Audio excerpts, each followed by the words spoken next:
नमस्कार, आप देख रहे हैं पंजाब केसरी .com और मैं हूं आपके साथ रूही।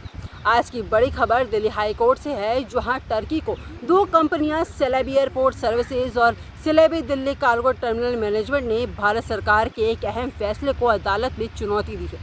दरअसल इन दोनों कंपनियों की सुरक्षा मंजूरी को भारत सरकार के अधीन bureau of civil aviation security यानी बकास ने 15 मई 2025 को तत्काल प्रभाव से रद्द कर दिया था।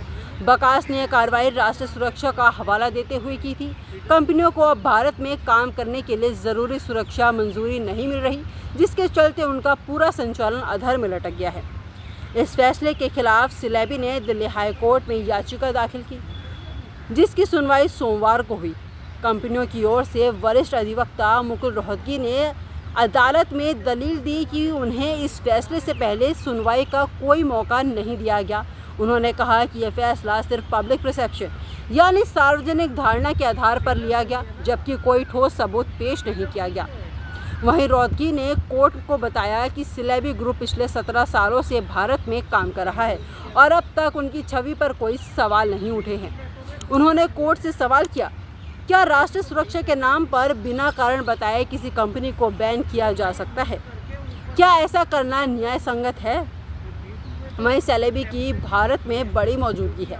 आपको बता दें कि ये कंपनियां देश के बड़े एयरपोर्ट्स दिल्ली, मुंबई, बेंगलुरु, हैदराबाद, चेन्नई, अहमदाबाद, गोवा, कोचीन और कन्नूर के ग्राउंड हैंडलिंग और कार्गो सेवाएं प्रदान करती हैं। रोहतगी ने तर्क दिया कि अगर इस फैसले को पलटा नहीं गया तो इससे 3,791 लोगों की नौकरियां प्रभावित होंगी और देश विदेशी निवेशकों का भारत पर से विश्वास डगमगाएगा।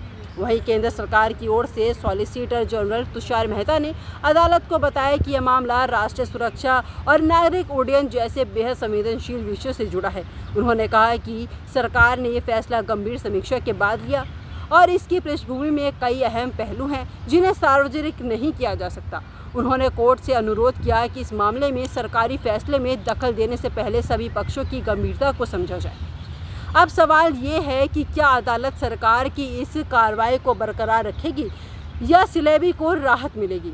फिलहाल अदालत ने सभी पक्षों को सुनने के बाद अगली सुनवाई के लिए तारीख तय कर दी है। आने वाले दिनों में ये केस देश के नागरिक उड्डयन क्षेत्र और विदेशी निवेश पर गहरा असर डाल सकता है।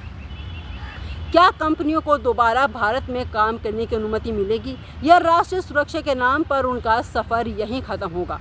इस पर आपकी क्या राय है, कमेंट बॉक्स में बताइए और इसी तरह की तमाम अपडेट्स के साथ बने रहिए पंजाब केसरी .com दिल्ली।